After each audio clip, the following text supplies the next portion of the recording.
मला त्या गोष्टीचा राग नाही, पण ह्या समाजाला तुला मोक्ष मिळेल हे सांगून काही उपयोग. मला त्याला तर राग नाही, नीट समजून घ्या. यांना तुम्हाला मोक्ष मिळेल तुम्ही असं करा म्हणल्यान करते काही नाही. यायचं 15 रुपये किलोने प्लास्टिक घेतलं तरच हे बाजूला ठेवते, नाही तर नाही. म्हणून मोक्ष यांना सांगून उपयोग नाही. संसार कसा चांगला करायचा हे शिकायचं आहे, शेती कशी चांगली करायची हे शिकायचं आहे. ते मोक्ष नको, मोक्षाचं पाहून घेऊ आम्ही. तुम्हाला अजून एक शेवटचं उदाहरण सांगतो. साहेब, आम्हाला परमार्थात काय सांगितलं लोकाला, तुम्ही शब्द ऐकला असेल कधी, अनंत कोटी ब्रह्मांड नायक देवाचं नाव आहे का? किती कोटी? अनंत कोटी ब्रह्मांड नायक. त्याला सापडा, त्याला बजा म्हणे. आता तुम्ही कधी त्याचा विचार केला का? असं फोडून पाहिलं का त्याला? आम्हाला कोटीच माहित नाही, 1 कोटी माहित नाही, अनंत कोटी.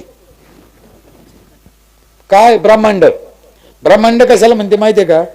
भारतासारखे 400 देश मिळून एक पृथ्वी, अशा हजारो पृथ्व्या, हजारो चंद्र, हजारो सूर्य, हजारो राहू केतू मिळून एक ब्रह्मांड. आणि असे अनंत कोटी ब्रह्मांड. त्याचा देव मालक, त्याला सापडा म्हणते.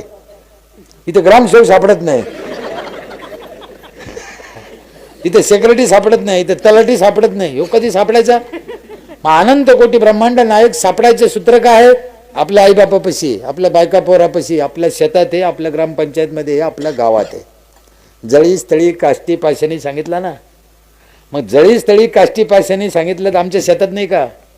आमचं लेकरं बाळात नाही का? कशाला तिकडे जायची गरज आहे आम्हाला?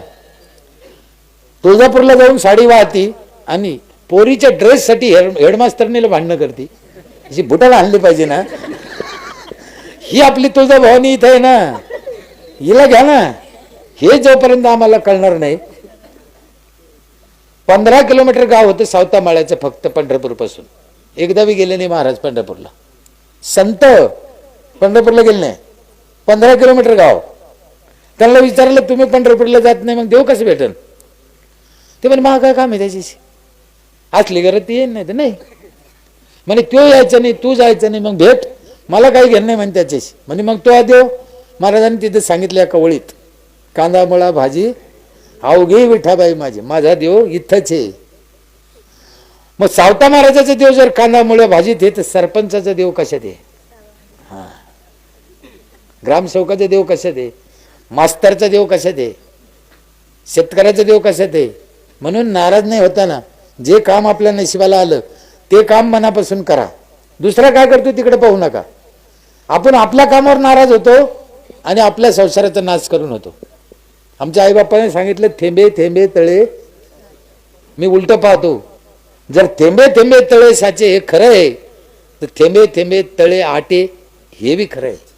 म्हणून पै पैला जपा, फालतू धंदे डोक्यातून काढून टाका.